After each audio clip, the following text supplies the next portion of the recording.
My name is Elias, and I own a small auto repair shop 2 blocks from the kind of diner where grease is considered a seasoning. My life has a rhythm, a mechanical predictability I've come to rely on. Busted transmissions, coffee black enough to strip paint, and weekend rides on my bike with my dog Gus in the sidecar. I'm a man of steady work, steady hands. I thought I was a steady enough man for any life. My wife, Camille, is a different kind of machine altogether. Polished, complex, and running on fuel I no longer recognized. She's all polished manicures that never smell of engine oil and heels, sharp enough to remind me that steel isn't the only thing that cuts. We were good once, comfortable. Back when she worked in marketing and still believed meetings were a form of therapy, she liked to say, "You fix cars, I fix people." These days, she doesn't seem interested in fixing much of anything, least of all us. The first warning light blinked on a Wednesday. It had been a long day at the shop, wrestling with a crankshaft that refused to crank. I came home with oil stains on my jeans and a simple thought in my head. Maybe she just needs a reminder. Not roses, not a vacation, just a little effort, something human. I cleared the dining table, lit a couple of dusty candles I dug out of a drawer, and brewed her favorite Earl Grey tea instead of my usual whatever's left in the pot coffee. I even put on that old vinyl record we'd played constantly in the first years, before life turned into a calendar full of appointments nobody wanted to keep. Gus, my old hound, planted himself under the table, thumping his tail softly against the wood, as if he knew I was about to make a mistake. Camille came in, her coat draped over her arm, smelling of a perfume I hadn't bought and couldn't name. She glanced at the candles the way a mechanic glances at duct tape on a brake line, half pity, half disbelief. "Oh, candles," she said, kicking off her heels with a sharp click against the hardwood floor. "What's the occasion?" "Nothing," I said, my voice feeling rustier than I expected. "Just thought we could use a night. You, me." She hummed a non-committal note, dropping her earrings on the dresser with the finality of a gavel. She didn't sit down. I reached out and touched her shoulder. A light, cautious gesture, as if I were tightening a bolt that might shear off if I applied too much pressure. "I just wanted a quiet night," I said again, softer this time. She didn't look at me. She just exhaled a long, tired breath and tossed the words over her shoulder, as casual as throwing a dirty rag on the floor. "I'm tired, Elias. Marital obligations can wait." And then she slipped into the bedroom, closing the door behind her, leaving the candles to burn on the table like 2 forgotten sentinels. That was attempt 1. Attempt 2 came on Friday. I grilled chicken on the patio because men in television commercials are always grilling their way back into their wives' hearts. She poured the wine and smiled just enough to register on a facial recognition scan, and we ate in a silence that was heavier than any engine block. Afterward, I brushed my hand against her arm. "Headache," she said, her fingers pressing against her temple, as if she were swatting away an invisible fly. I got her a glass of water because that's what decent guys do. Offer hydration instead of protest. She sipped it, her face glowing with the cold blue light of her phone while I stared at the ceiling, wondering when exactly she'd stop laughing at my bad jokes. Attempt 3 was Sunday night. It was barely an attempt, just a hopeful nudge of my foot against hers under the covers. "Upstairs?" I asked, trying to sound casual, not needy. "I've got to be up early," she said, already pulling a blanket over her shoulder, like she was covering a piece of unused furniture. It was Sunday. Monday mornings had never stopped us before. And somewhere between those 3 weak refusals, I knew this wasn't about fatigue or headaches. It was a system failure. The dashboard of our marriage was lighting up, and I was the only one looking at it. After Sunday, the smaller, more insidious warning lights began to flicker on. They were the kind of details you might miss if you weren't looking, but I'm paid to notice the small things, the subtle knock in an engine, the faint smell of burning oil. There was a new lipstick, a bright coral color, leaving faint halos on coffee mugs I'd washed 1,000 times. There was a sharp navy blazer with shoulders that made her look like she was auditioning for a different life, one that didn't include a husband with grease permanently etched into the lines of his hands. And then there was the phone. It became an extension of her body, locked tighter than a vault. First with a new passcode, then with Face ID, as if our marriage now required biometric clearance for entry. I didn't keep score on paper, but the tally sat heavy in my head, a running diagnostic of our decay. Cars don't break all at once. They warn you. A knock here, a leak there. Ignore it long enough, and one morning, the engine simply won't turn over.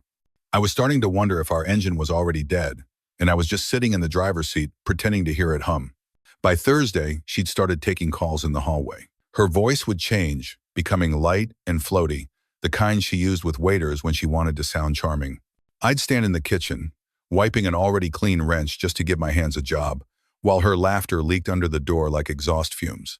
"Who was that?" I asked once, my eyes fixed on the sink, pretending I cared more about water spots than her answer. "Work," she said, the word coming out quick and clipped, like downshifting to avoid a question. I nodded, dried the wrench that wasn't wet, and stacked it in the drawer with the rest. The invitation came from one of Camille's co-workers, some marketing birthday party at a trendy downtown bar. "We should go," she said, but her voice already had the cadence of someone who had made the decision without me. "Great," I said, the way you say great when the brakes squeal but still technically work. She prepared for the party like it was a coronation. A long shower, hair dried in layers, foundation smoothed until her face looked airbrushed. I leaned in the doorway of our bedroom, arms crossed, watching her clip on a pair of gold hoop earrings with the precision of a surgeon. "You look good," I said. "I know," she replied, her eyes never leaving her own reflection in the mirror. By the time we walked into the bar, I was just an accessory, her +1 in worn leather boots. The kind of guy you drag along so people know you're not technically alone. Camille lit up the moment we entered. She laughed like she'd been saving it up all week, the kind of bright, theatrical laughter that turns heads.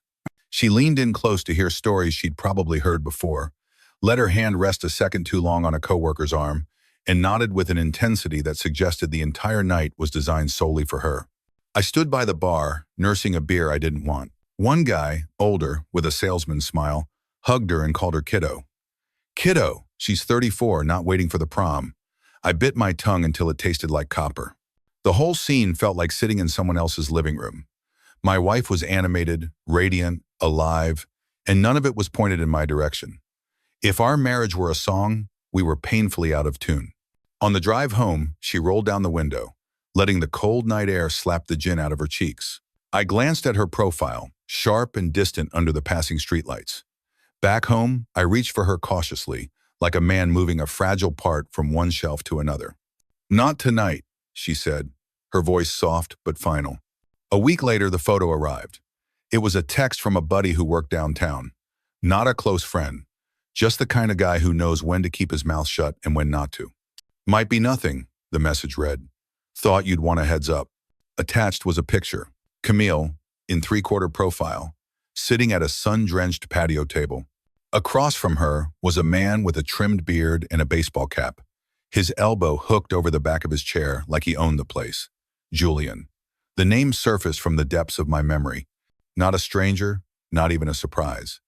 Just a name from Camille's 20s that had always hovered in the background of old stories, a chapter she'd supposedly closed. I stared at the photo until the pixels broke apart. Her knee was angled toward him. His thumb rested on the rim of her wine glass. I saw the small crease by her eye, the one that appeared only when she was listening with an intensity that made the rest of the world vanish. It wasn't a kiss, it wasn't a caress. It was just a familiarity that doesn't grow in a week.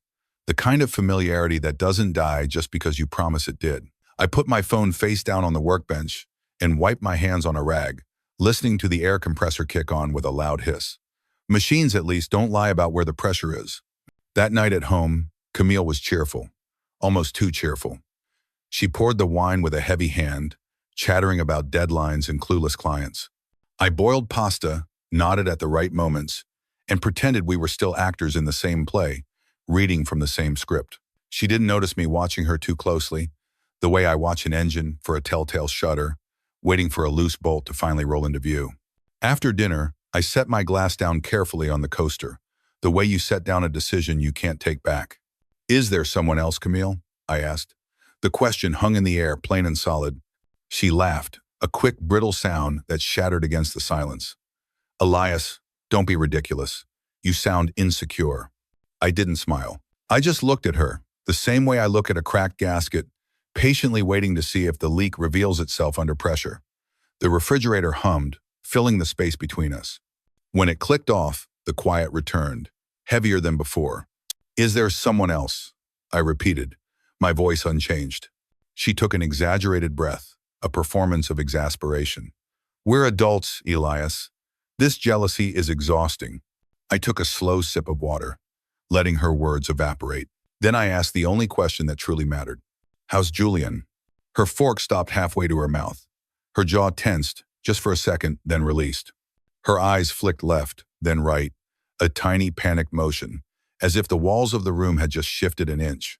She didn't say a word, but the truth spilled out anyway, written in every micro-expression her body betrayed.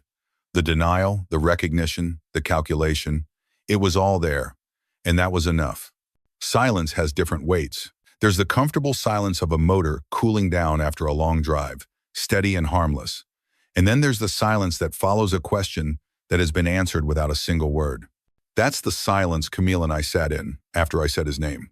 She recovered first, of course. She was always better at recovering her composure. She swirled the wine in her glass as if the Cabernet itself had insulted her.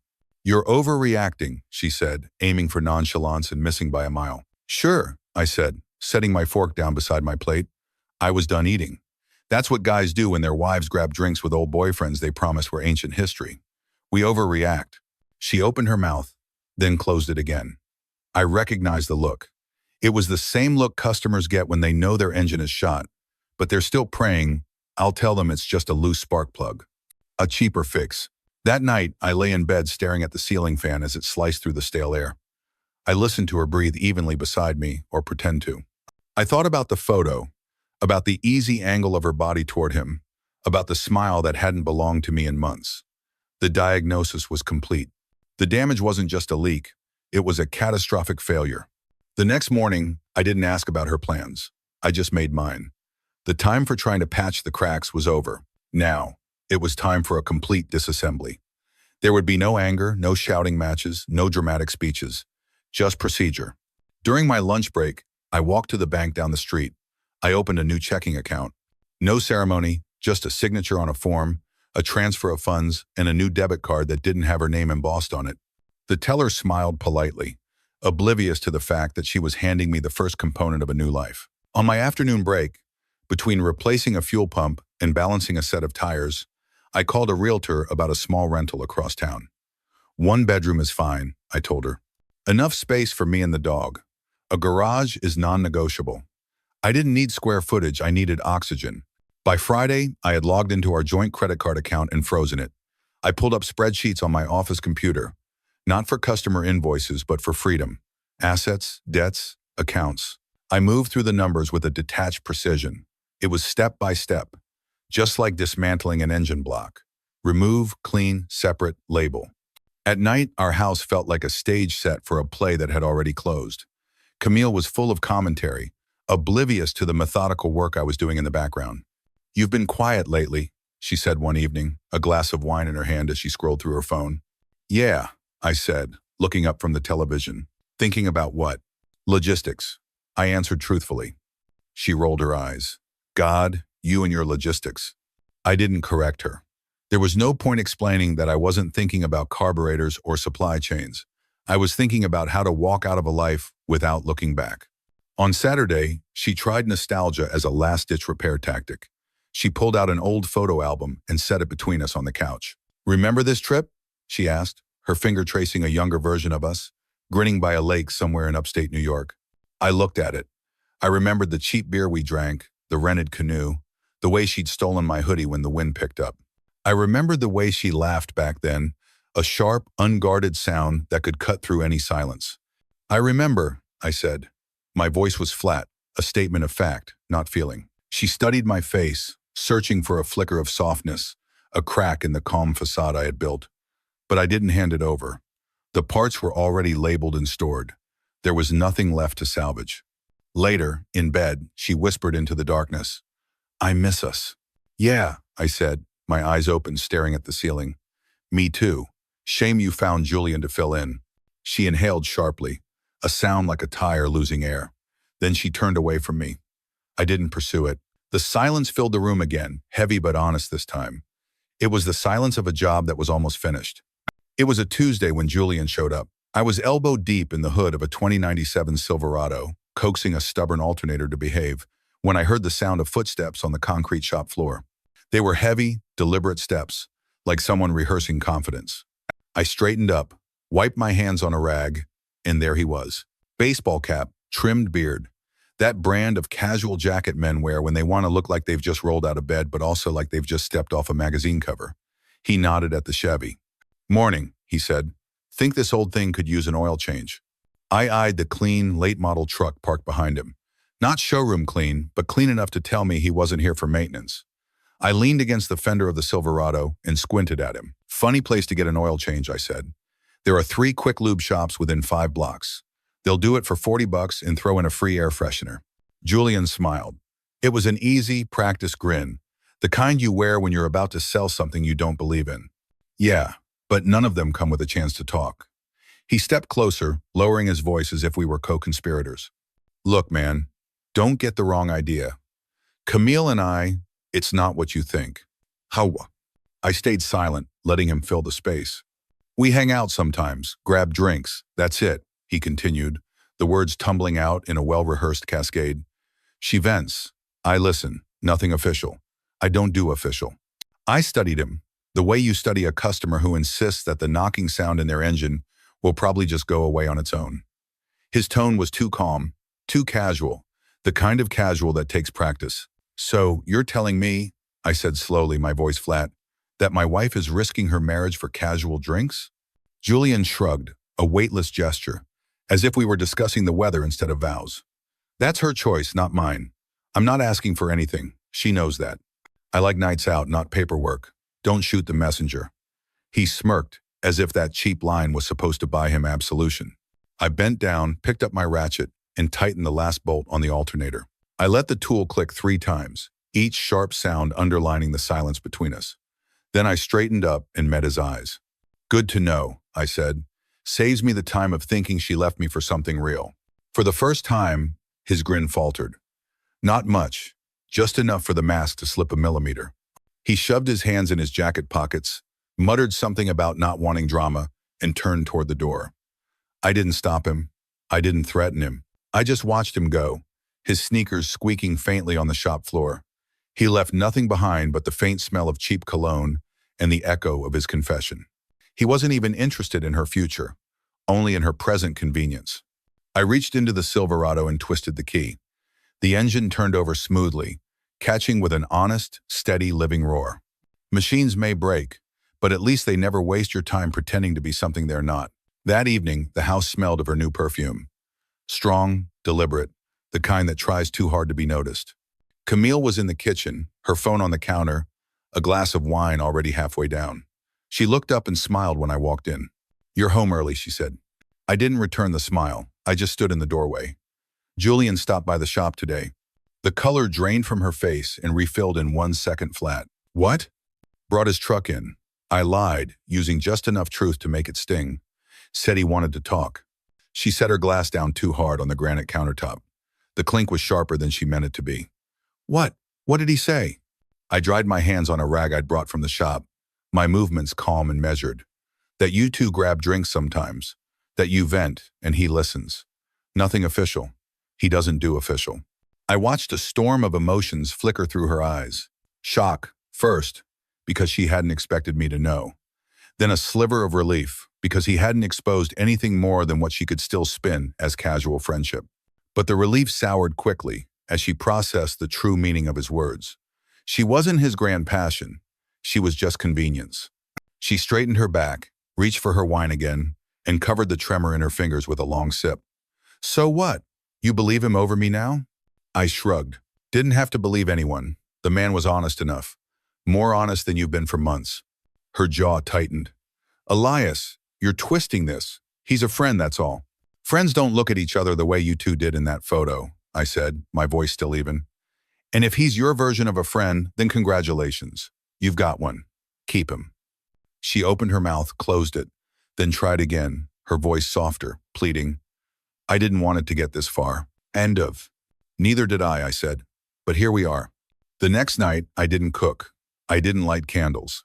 I didn't play our old records. I walked into the living room where she sat curled on the couch, scrolling on her phone, a perfect picture of domestic calm.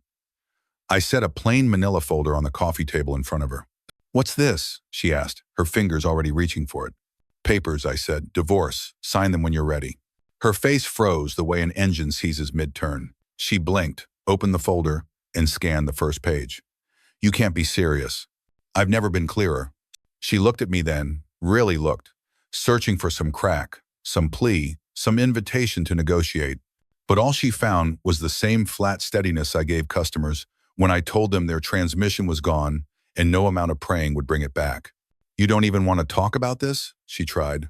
No, I said. I'm done talking. I'm not playing a part in your show anymore. Keep the stage, keep the audience. I'm going to find a quieter room. Gus padded into the room and sat by my feet, as if casting his vote. For once, Camille didn't have a line ready. I didn't pack much. A few changes of clothes, my tools, and the old leather jacket she used to hate because it smelled like gasoline and stubbornness. I left the furniture, the dishes, the carefully curated life Camille had built to look polished for anyone watching. Let her keep the stage props. I just wanted clean space. The day we signed the final papers was a Thursday. We met in a neutral office with beige walls and a desk that looked allergic to personality. Camille arrived late, her heels clicking like excuses on the linoleum floor. She sat across from me, her hair perfect, her makeup intact, but her hands betrayed her with a slight shake. Are we really doing this? She asked, her voice thinner than usual. I leaned back in my chair, as calm as a man waiting for oil to drain. We already did. This is just the paperwork. Her eyes darted to mine, one last time, searching. She found nothing but stillness. With a shallow breath, she signed her name. The pen squeaked faintly on the paper, a noise louder than any argument we'd ever had. When it was my turn, I signed with clean, firm strokes. No hesitation. The lawyer collected the pages, stacked them neatly, and started talking about next steps that meant nothing to me. I stood up, pushed my chair in, and slid my house key across the polished wood of the table. My wedding ring followed, a cold circle of metal against the smooth surface. That's it? She whispered. That's it, I said. Good luck, Camille. I didn't wait for her reply. Outside, the air was sharp and honest. My bike was parked by the curb, its chrome catching the afternoon sun. Gus sat waiting in the sidecar, his tongue lolling out, looking like he'd been waiting for this ride his whole life. I pulled on the old leather jacket she used to complain about, kicked the engine to life, and felt the steady, familiar vibration under me. No lies, no pretense. Just fuel, fire, and forward motion. As I rode off, the wind cutting clean lines around me, I realized something simple. I'd spent months trying to fix what was never mine to repair. I had treated our marriage like a faulty engine, believing that with enough patience and the right tools, I could get it running smoothly again. But some things aren't meant to be rebuilt. You can't torque a human heart to specification. Life didn't end at that office table. It just shifted lanes. I kept the garage, expanded my hours, and even hired another mechanic, a young kid named Leo with a good head on his shoulders, to handle the overflow. Word got around town that Elias wasn't just good with engines. He was steady. Customers like steady. Steady fixes cars. Steady doesn't vanish in the middle of the night with vague excuses about needing space. Weekends, Gus and I rode more. We took long stretches of highway until the horizon stopped looking like a wall and started looking like an invitation.